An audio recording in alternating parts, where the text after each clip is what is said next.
हाय। आज हम शुरू करते हैं, ये वाला हमारा सेट 7 है, सब्जेक्ट वर्ब एग्रीमेंट का सेट नंबर 7। ओके, सो हमने ऑलरेडी जो क्वेश्चंस हमने किया है उसके आगे और भी करते रहेंगे ऐसा। ओके, और ये सारा क्वेश्चंस सब्जेक्ट वर्ब एग्रीमेंट का ही है। ओके, सो हर दिन कुछ ना कुछ नया सीखना है।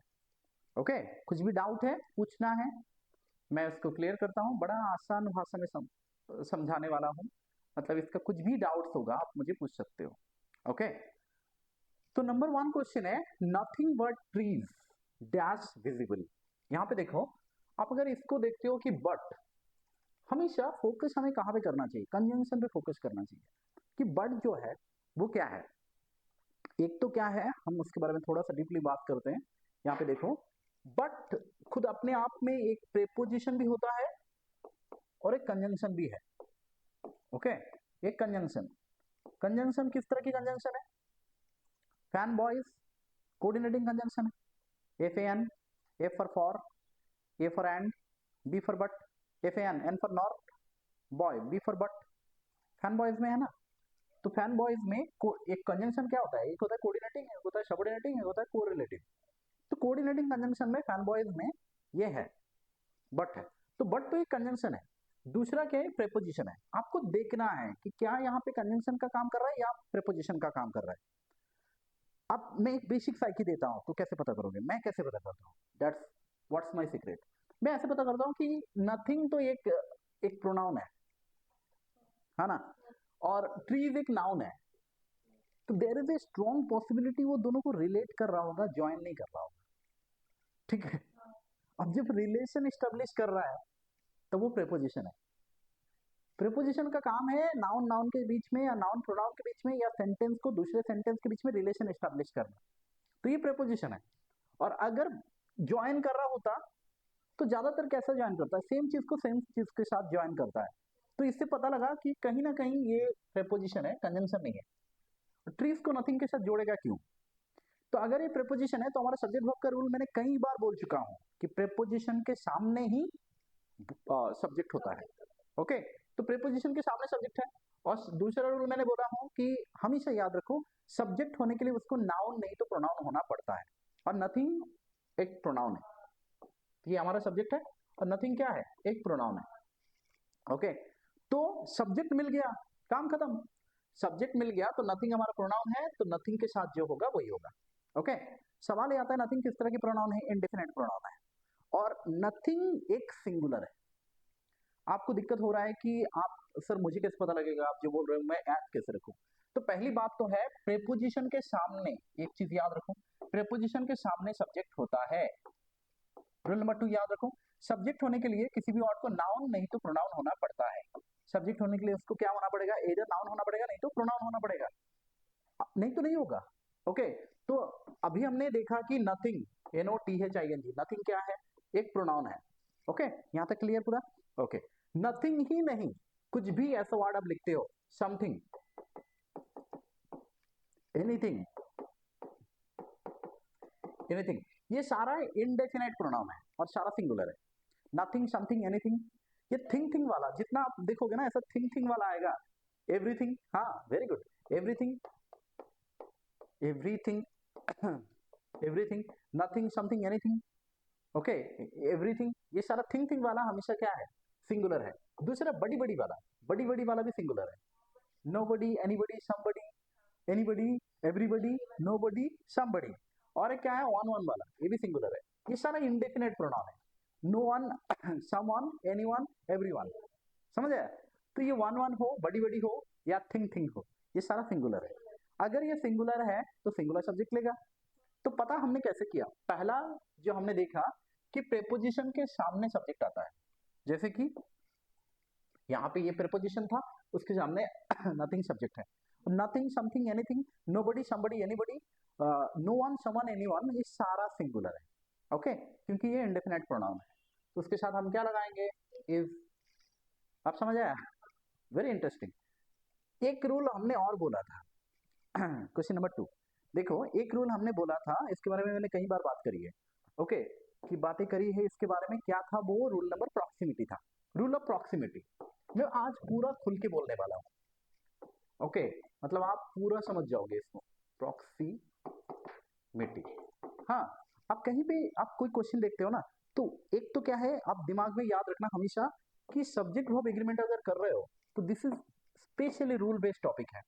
ओके, इसको ये काम गलती से नहीं करना है। मैंने कई बार बोला है, आप हिंदी पे ट्रांसलेशन नहीं करना है, इंग्लिश को हिंदी में लेके नहीं आना है।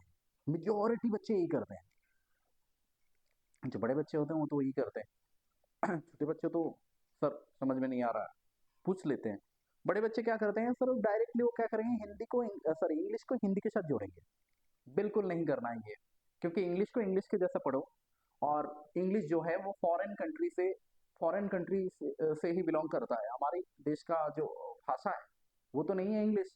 दूसरी बात क्या है कि आप अगर देखोगे तो इंडिया में 1635 भाषा है, तो इसमें एक भी भाषा आप देखोगे सारा इंडियन ओरिजिनेटेड है। पर ये जो लैंग्वेज है इंग्लिश, ये फॉरेन ओरिजिनेटेड है।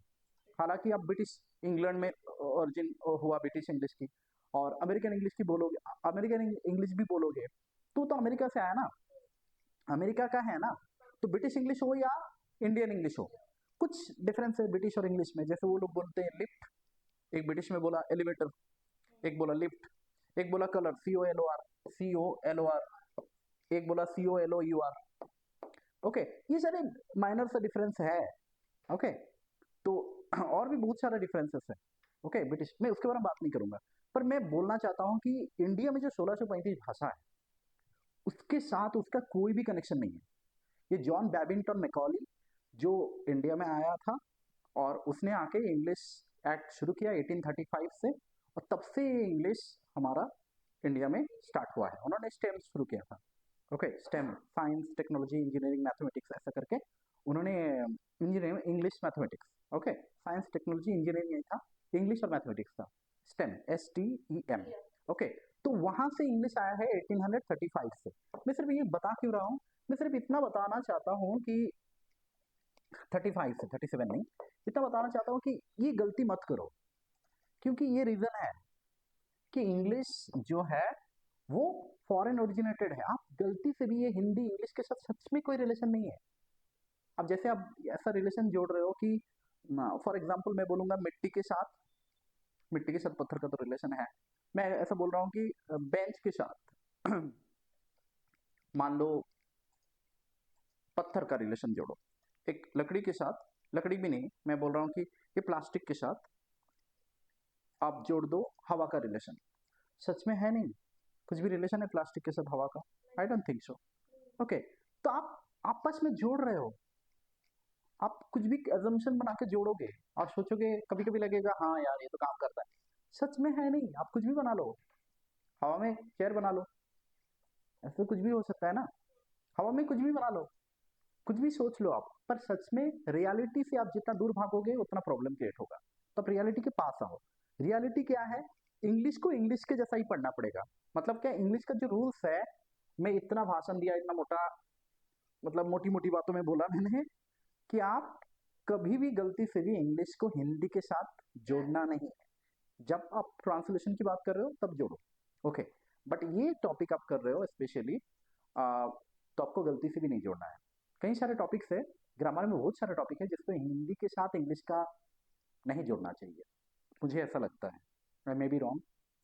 ओके, तो मैं ये बोलना चाहता था कि आप हिंदी को कभी गलती से भी इंग्लिश को हिंदी में ट्रांसलेट करके इसका आंसर नहीं करना है। ओके, दूसरी बात क्या है कि अगर इसको इसके जैसा पढ़ना है तो इसका रूल्स पता होना चाहिए। ओके, और रूल्स है करीबन 30 प्लस रूल्स है आपका सब्जेक्ट वर्ब एग्रीमेंट में। आप बोलोगे सर इतना रूल्स क्यों? सब्जेक्ट वर्ब एग्रीमेंट एक ऐसा टॉपिक है जो करीबन 4-5 क्लास से शुरू हो जाता है, और 10-11 MTS, CGL, बैंकिंग, SSC हर एग्जाम में है। तो इतना आसान तो नहीं होगा ना। ओके, तो इसमें अगर आप थोड़ा सा एडवांस लेवल या बेसिक लेवल कुछ भी करो, मैं तो बोलता हूँ कि 30 जो रूल्स है वो आप क्लियर कर लो, आपको आसानी से ये हो जाएगा। ओके, 30 रूल्स एकदम आसान है, छोटे छोटे रूल्स है एकदम। ओके, जैसे कि एक रूल की बात करी हमने, इसके बारे में बात कर रहे थे कि रूल ऑफ प्रॉक्सिमिटी क्या है। देखो ये प्रॉक्सिमिटी वर्ड, अब याद रखना, जब भी ऐसा निटी मिट्टी आया, यहाँ पे देखो मिट्टी है, प्रॉक्सिमिटी, या निटी आया जैसे विसिनिटी, ओके, तो याद रखना, या अप्रोक्सीमेट, प्रॉक्सी, प्रॉक्सी आया, प्रॉक्सी या निटी या मिट्टी, ये सारे वर्ड आपको पता होना चाहिए। आप एंटोनिम सिनोनिम को अच्छे तरीके से किया करो। जैसे फॉर एग्जांपल आ गया ना प्रॉक्सी, प्रॉक्सीमिटी, यहाँ पे देखो मिट्टी आ रहा है, तो थोड़ा डीपली बात कर रहा हूँ, क्योंकि मुझे मेरा मानना है कि कोई भी चीज आप सोल्यूशन कर रहे हो ना, तो ऐसे करो कि दोबारा उसको देखना ही ना पड़े, जड़ से प्रॉब्लम सॉल्व करो। नहीं तो ऊपर ऊपर से पढ़ा के भेज दूंगा, सर समझ में आ गया, आंसर कभी कभी हो भी जाएगा, पर उससे प्रॉब्लम सॉल्व नहीं होगा, उसी प्रॉब्लम को दोबारा आप आके मुझे पूछोगे। तो ऐसा नहीं, आप ऐसा देखो पूरा रूट से उसको सॉल्व करो, कि आप पढ़ रहे हो साइमल्टेनियसली वर्ड फॉर्म को भी इंप्रूव करो। जैसे मैंने बोला प्रॉक्सिमिटी, यहाँ पे मिट्टी था, विसिनिटी, विसिनिटी, यहाँ पे देखो निटी था, यहाँ पे मिट्टी था, यहाँ पे निटी था। Approximate, proximate, proxy, proximate, proximate या अप्रॉक्सीमेट, खाली प्रॉक्सीमेट बोला मैंने, अप्रॉक्सीमेट बोला, अप्रॉक्सीमेट, ये सभी चीजों में एक चीज आप देख पा रहे हो, इसका मतलब ये विसिनिटी मतलब होता है आसपास के, there is in our vicinity, I am trying to lodge a complain in the vicinity police station. इसका मतलब कि आसपास जो पुलिस स्टेशन है, मतलब मेरे घर के चारों साइड में या आसपास जो है, वहां पे जाके, विसिनिटी क्या हुआ, आसपास, ओके ओके, वहां पे जाके मैं कंप्लेन करने वाला हूँ। तो यहाँ पे एक हो गया विसिनिटी मतलब आसपास हो गया। प्रॉक्सीमेट या अप्रोक्सीमेट आप मैथ में जानते हो कि बोलते हो 4.999, this approximate nearer is equal to 5, है ना, मतलब 5 के आसपास नंबर है वो, वेरी क्लोजर टू 5, तो क्लोजली, क्लोजर, ये सभी मीनिंग एक जैसा है, ओके सब। तो प्रॉक्सिमेट मतलब भी वही है, आस, उसके पास, पास, ओके, प्रॉक्सिमिटी, विसिनिटी, आसपास, प्रॉक्सिमिटी। तो यहाँ पे रूल ऑफ प्रॉक्सिमिटी जो हमने बोला था ना, रूल ऑफ प्रॉक्सिमिटी क्या है, वेरी इंपॉर्टेंट है। तो रूल ऑफ प्रॉक्सिमिटी, इसमें क्या होता है आपका नियरर, प्रॉक्सिमिटी मतलब क्या, अभी समझ आया, आसपास मतलब नियरर, जो नजदीकी वर्ब है, सॉरी वर्ब की जो नजदीकी सब्जेक्ट है उसको देखो, ओके। तो उस क्वेश्चन में हमने क्या बोला था, वहां पे हमने ये बोला था कि नॉट ओनली बॉटल शो, अगर हम नॉट ओनली बॉटल शो को देखते हैं, यहाँ पे हम वर्ब लगाएंगे, तो इसके नियरर सब्जेक्ट कौन है, वही होगा। देखो क्लियर कर देता हूँ थोड़ा, रूल ऑफ प्रॉक्सिमिटी में ये तीन चीज आप देखोगे, एक है not only but also, but also ऐसा लिखा है, यहाँ पे हमारा वर्ब लगाना है, not only Ram but also Shyam, यहाँ पे हमारा वर्ब लगाना है, ओके, यहाँ पे वर्ब। ऐसा और कौन मानता है रूल ऑफ प्रॉक्सिमिटी, इधर और, इधर और, यहाँ पे नाउन है, इधर नाउन नहीं तो प्रोनाउन होगा, इधर नाउन नहीं तो प्रोनाउन होगा, इधर भी नाउन नहीं तो प्रोनाउन होगा, इधर नाउन नहीं तो प्रोनाउन होगा, और यहाँ पे वर्ब, ओके। और इसके साथ और कौन आता है, ये तो पॉजिटिव है, इसका नेगेटिव ये है, तो नेदर नॉर में क्या है, इधर और का नेगेटिव क्या है, नेदर का नॉर है। आप मुझे पूछोगे ना सर ये सारा है क्या, कुछ नहीं है बेटा, ये सारा कोरिलेटिव कंजंक्शन है, ओके, ये कंजंक्शन है, दो चीज को जोड़ रहा है, not only Ram but also Shyam, not only student but also teacher, तो स्टूडेंट को टीचर के साथ जोड़ रहा है, इधर यू और ही, इधर राम और श्याम, इधर द बॉयज और द गर्ल्स, ओके, तो बॉयज को गर्ल्स के साथ जोड़ रहा है, ओके। तो ये सारी केसेस में आप क्या करोगे,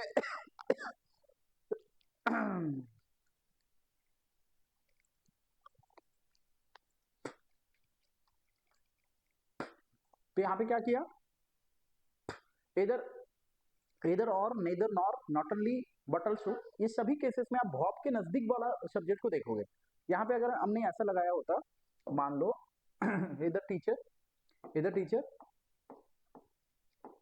और स्टूडेंट्स आर रेस्पॉन्सिबल और इज रेस्पॉन्सिबल, तो यहाँ पे इसका नजदीकी, ये वर्ब का नजदीकी कौन है, स्टूडेंट्स है, तो ये आर होता क्योंकि ये प्लूरल है।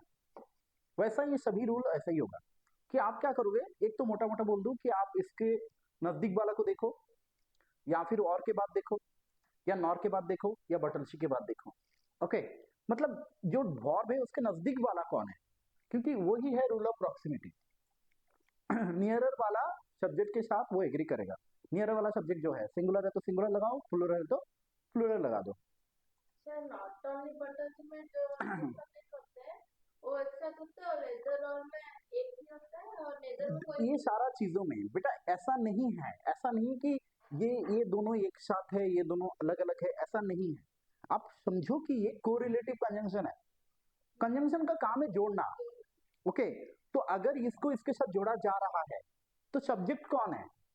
सब्जेक्ट ऐसा नहीं है कि आप इसको इसको समझोगे, आप बहुत के क्लोजर वाला सब्जेक्ट को समझोगे।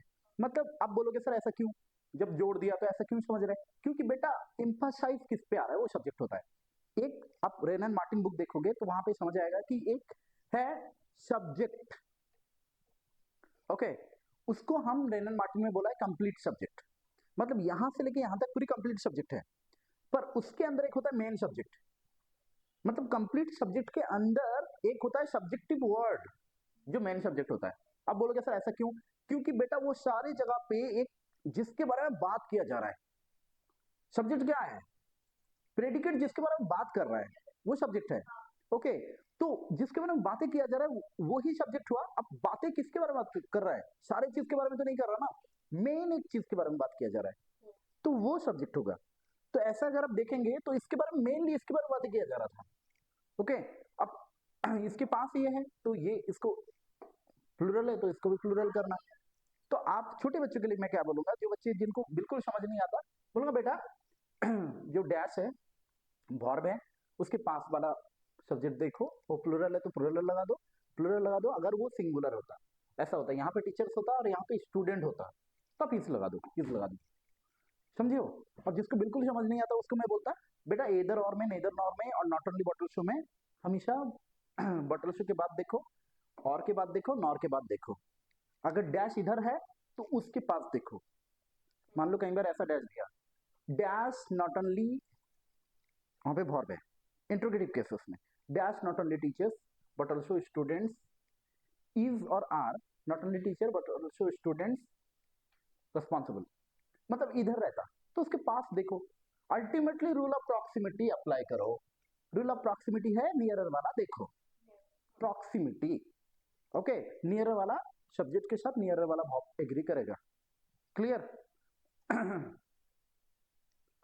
तभी देखो यहाँ पे क्या, ये टीचर्स था, ये इसके नियरर है तो प्लूरल है, तो आंसर होगा प्लूरल आर। समझ आए? विथ है, विथ हमारा क्या है? प्रेपोजिशन है। मैंने कई बार बोल चुका हूँ बेटा, प्रेपोजिशन के सामने देखो। अगर प्रेपोजिशन के सामने आप बोलोगे सर प्रेपोजिशन के सामने नाउन भी नहीं है प्रोनाउन भी नहीं है, तो उसके बाद देखो। इतना आसान है, क्योंकि सब्जेक्ट वर्ब एग्रीमेंट में सब्जेक्ट होने के लिए उसको नाउन नहीं तो प्रोनाउन होना पड़ेगा। अगर सब्जेक्ट के सामने नाउन भी नहीं है प्रोनाउन भी नहीं है तो पीछे देखो ना, क्योंकि ये रूल वो डिसोबे कभी नहीं करेगा। किसी भी वर्ड को सब्जेक्ट होने के लिए उसको नाउन नहीं तो प्रोनाउन होना ही पड़ेगा, उस रूल को वो कभी डिसोबे नहीं करेगा। मतलब उसके सामने अगर नाउन नहीं है प्रोनाउन भी नहीं है तो उसके पीछे देखोगे। ओके, तो यहाँ पे क्या हो गया, ये क्रिमिनल तो नाउन है तो उसके सामने ये सब्जेक्ट है तो यहाँ पे वाज होगा, क्रिमिनल सिंगुलर है क्योंकि एक ही क्रिमिनल है। ओके, ये हर्ड ऑफ काउ सेम चीज, ऑफ प्रीपोजिशन है उसके सामने ये हर्ड है, एक ही हर्ड है तो ये भी सिंगुलर है तो आंसर इज होगा। समझ आया? हाँ, ये वेरी इंटरेस्टिंग है। यहाँ पे बच्चे फंसते हैं, फिर मोर देन वन, फिर एक से ज्यादा है तो प्लूरल होगा, ऐसा बिल्कुल नहीं होगा। देखो मोर देन जो लिखा है एक डिटरमाइनर है। क्या है? डिटरमाइनर है। ओके, मतलब ये क्वांटिटी की बात कर रहा है, किसकी? क्वांटिटी। ओके, अगर ये क्वांटिटी की बात कर रहा है और ये डिटरमाइनर है, ओके, तो ये किसी भी एंगल में ये सब्जेक्ट नहीं है। मतलब सब्जेक्ट होने के लिए उसका 100% क्या होना पड़ेगा? नाउन नहीं तो प्रोनाउन। अगर वो सब्जेक्ट नहीं है क्या? ये है वर्ड, हाँ। ओके, तो ये सब्जेक्ट है। वन क्या है? इंडेफिनिट प्रोनाउन है, सिंगुलर है ना, तो उसके साथ हम वाद लगाएंगे। यहाँ पे देखो, यहाँ पे मोर देन वन, ये तो कंपैरिजन हो रहा है, एक से कंपेयर किया बहुत सारे गर्ल्स को, तो मेन सब्जेक्ट तो गर्ल्स है। ये समझ नहीं आया? क्योंकि मोर गर्ल्स देन वन, तो अगर ये कंपैरिजन हो रहा है तो मेन किसके बारे में बोला जा रहा है? गर्ल्स के बारे में ना। यहाँ पे मोर कुछ नहीं था, यहाँ पे मोर और देन ये डिटरमाइनर था, पर ये जो गर्ल्स है यही तो सब्जेक्ट है मैन, वन थोड़ी ना सब्जेक्ट है। एक लड़की बहुत सारी लड़कियों से कंपेयर किया जा रहा है, तो लड़कियां सब्जेक्ट है ना, समझे अभी? नहीं तो पूछो, यहाँ पे सब्जेक्ट कौन होगा? गर्ल्स होगा, तो गर्ल्स सब्जेक्ट है, क्योंकि एक वन यहाँ पे सब्जेक्ट नहीं है, यहाँ पे वन खाली अकेला था, तो ये सब्जेक्ट वन था, तो ये वाज लगाया हमने, क्योंकि ये सिंगुलर है, बहुत में एस लगाया तो सिंगुलर है। यहाँ पे मोर गर्ल्स देन वन, तो ज्यादा कौन है? लड़कियां, तो लड़कियां सब्जेक्ट है, यहाँ पे ये सब्जेक्ट है, तो ये प्लूरल है, तो आंसर होगा वेयर। क्लियर है भाई? हमने कितना क्वेश्चन कर दिया? 6 क्वेश्चन अभी करके आते हैं। ओके, नेक्स्ट, नथिंग, इसका क्या बोला था? नथिंग सिंगुलर है तो इज होगा, हो गया। हाँ, not only but also, not only the principal but also the teachers, teachers plural है, और रूल ऑफ प्रॉक्सिमिटी अप्लाई किया। यहाँ पे क्या अप्लाई किया? प्रीपोजिशन के सामने देखो, प्रीपोजिशन के सामने सब्जेक्ट था नथिंग, तो इज हुआ। यहाँ पे रूल ऑफ प्रॉक्सिमिटी मतलब प्रीपोजिशन, सॉरी, यहाँ पे बट ऑल्सो के बाद में जो था वही सब्जेक्ट था ना, मतलब वर्ब के क्लोजर था टीचर्स, तो यहाँ पे आर होगा। ओके, ये criminal with all his followers, तो यहाँ पे विद प्रीपोजिशन था उसके सामने, धीरे बोल, हाँ इधर देखो, तो उसके सामने सब्जेक्ट है, तो ये क्रिमिनल सब्जेक्ट है, तो यहाँ पे वाज होगा, हो गया। ये heard of cows, of preposition उसके सामने ये हर्ड है, ये सिंगुलर है, तो यहाँ पे इज होगा। जैसे मोर देन वन, यहाँ पे मोर देन तो डिटरमाइनर है, वन एक प्रोनाउन है, इंडेफिनिट प्रोनाउन है, वो सिंगुलर है, तो वाज होगा। मोर गर्ल्स देन वन, यहाँ पे बात किया जा रहा है गर्ल्स के बारे में, तो ज्यादा गर्ल्स है, बहुत सारे गर्ल्स है, तो यहाँ पे प्लूरल होगा। ये सॉरी, मैं प्लूरल बोल के सिंगुलर लगा दी। ओके, तो ये होगा। ओके, चलो आगे करते हैं।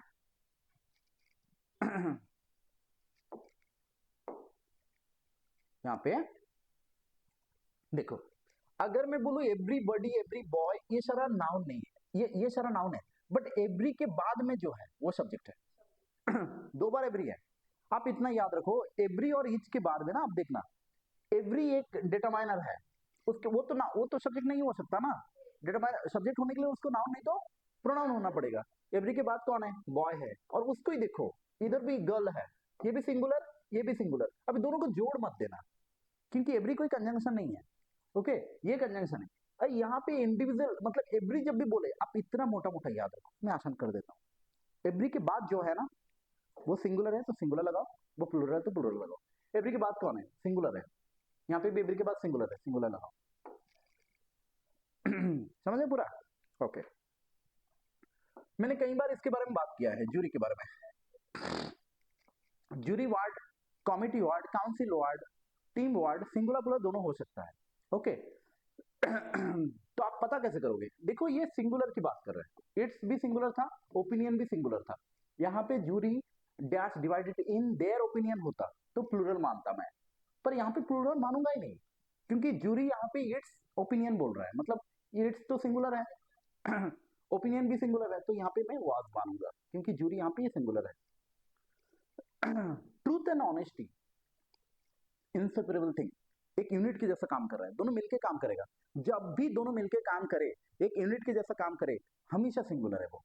ट्रूथ एंड ऑनेस्टी, जहां पे ट्रूथ है वहां पे ऑनेस्टी है, जहां पे ऑनेस्टी है वहां पे सच्चाई है, ट्रूथ है, तो इसको सेपरेट नहीं कर सकते हो, तो ये होगा, इनसेपरेबल है। ओके, जब भी 3 टाइम्स 2 3 टाइम्स 2 क्या होगा? 3 टाइम्स 2 ऐसा, हाँ, ओ सॉरी 6 टाइम 2, हाँ 6 इंटू 2, ओके, तो ऐसा इक्वल टू 12, तो ये सारे ये क्या है? एक इक्वेशन है, मैंने कई बार बोल दिया, mathematical equation, mathematical area, distance, measurement, capacity, time, height, weight, money, ये सारा सिंगुलर है, तो याद रखो सारा सिंगुलर है। अब बोलोगे सर मनी सिंगुलर क्यों है? क्योंकि अनकाउंटेबल है, दुनिया के सारे पैसे थोड़ी ना गिन सकते हो। ओके, आप बोलोगे सर मैं गिन सकता हूँ, ये तो गिन रहा हूँ, मेरे कॉइन्स गिन रहा हूँ, बेटा वो कॉइन को गिन रहे हो, या फिर आप किसको गिन रहे हो? आप नोट्स को गिनते हो। ओके, तो नोट्स और कॉइन जो आप गिन रहे हो वो करेंसी है, वो मनी नहीं है। मनी में डॉलर आ जाएगा, यूरो आ जाएगा, टाका आ जाएगा, बांग्लादेश का जो करेंसी है टाका है, neuro, euro, dollar, pound, US dollar, UK dollar, कुछ भी जितना भी आ रहा है, इंडिया का रुपी, रुपया जो पाकिस्तान में है, इंडिया में है, बांग्लादेश में है। ओके, बट बैंकॉक में जाओगे तो अलग अलग, तो ये सारे करेंसी है, तो अल्टीमेटली सारा जो है वो तो मनी है ना, तो उसको गिना नहीं जा सकता, तो हमेशा वो सिंगुलर होगा। और यहाँ पे एक मैथमेटिकल इक्वेशन है 6 टाइम्स 2, तो ये सिंगुलर होगा। मिल्क एंड हनी, ये वेरी इंटरेस्टिंग है। देखो यहाँ पे अगर ब्रेड एंड बटर दिया होता, ब्रेड एंड बटर, तो is my breakfast, is my breakfast, ये होता, इज होता। ओके, बट क्यों ब्रेड, BREAD, ब्रेड, ये दोनों को एक साथ आप खाओगे, जब भी एक साथ मिलकर काम करा तो ईज होगा, आंसर ईज होगा। बट मिल्क एंड हनी एक साथ काम नहीं कर सकता, मिल्क एंड हनी एक साथ मिला के थोड़ी ना खाओगे। और दूसरी बात, ये पियोगे, कंबाइन नहीं कर सकते हो आप कि मिल्क के साथ हनी मिलाया और पी रहे हो, ऐसा नहीं करोगे आप।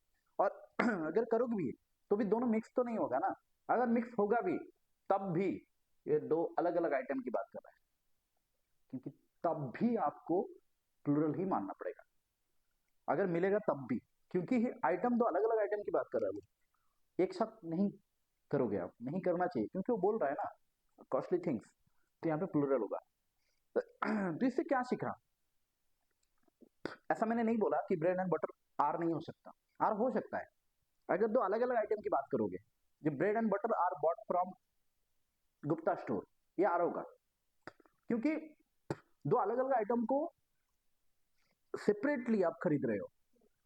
ऐसा तो नहीं बोलोगे दुकान में जाके भैया ब्रेड एंड बटर लगा के दो, दुकान पे लगा के दे दे, ओके, तो आप बोलोगे भैया ब्रेड ब्रेड दो, ये लूप ऑफ ब्रेड दो, ये बटर का एक पैकेट दो, ऐसा 100 ग्राम 200 ग्राम पैकेट दो, तो अलग से खरीदोगे, तो आप वहां पे आर बोलोगे, bread and butter are bought, okay. But bread and butter is a good breakfast, क्योंकि वहां पे आप जब ब्रेकफास्ट कर रहे हो तो ब्रेड एंड बटर मिला के खा रहे हो, एक यूनिट के जैसा काम कर रहा है, तो यहाँ पे तो ईज होगा, पर यहाँ पे आर होगा, क्योंकि मिल्क एंड हनी एक साथ काम नहीं करेगा, अलग अलग आइटम की बात हो रहा है, तो आर होगा यहाँ पे, यहाँ पे मिल्क एंड हनी क्या आर होगा। इसको कर लेते हैं, यहाँ पे एवरी के बाद सिंगुलर है तो यहाँ पे सिंगुलर होगा, यहाँ पे जूरी, यहाँ पे सिंगुलर नाउन है तो जूरी हमारा क्या होगा, सिंगुलर होगा, ओके। ट्रूथ एंड ऑनेस्टी दोनों एक साथ ही काम करता है, इनसेपरेबल है, अलग नहीं किया जा सकता, तो ये होगा। 6 टाइम 2 मैथमेटिकल इक्वेशंस, एक्सप्रेशंस, ये सारी चीजें हमेशा सिंगुलर होता है, ये होगा। मिल्क एंड हनी ये दोनों अलग नहीं कर सकते हो, sorry sorry, milk and honey दोनों अलग अलग आइटम की बात कर रहा है, डिफरेंट तो प्लूरल होगा। ये मेरे पता नहीं क्या हो जाता है, यहाँ पे एक नाउन है, इधर एक नाउन है, और दोनों एंड के द्वारा जुड़ा हुआ है, दो अलग अलग नाउन अगर एंड के द्वारा जुड़ा हुआ है और दोनों अपना अपना आर्टिकल लेके है, तो दो इंडिविजुअल अलग अलग पर्सन है, क्योंकि इसके सामने आर्टिकल है, इसके सामने आर्टिकल है, तो ये अलग पर्सन है, ये अलग पर्सन है, तो दो पर्सन हो गया ना, तो प्लूरल है।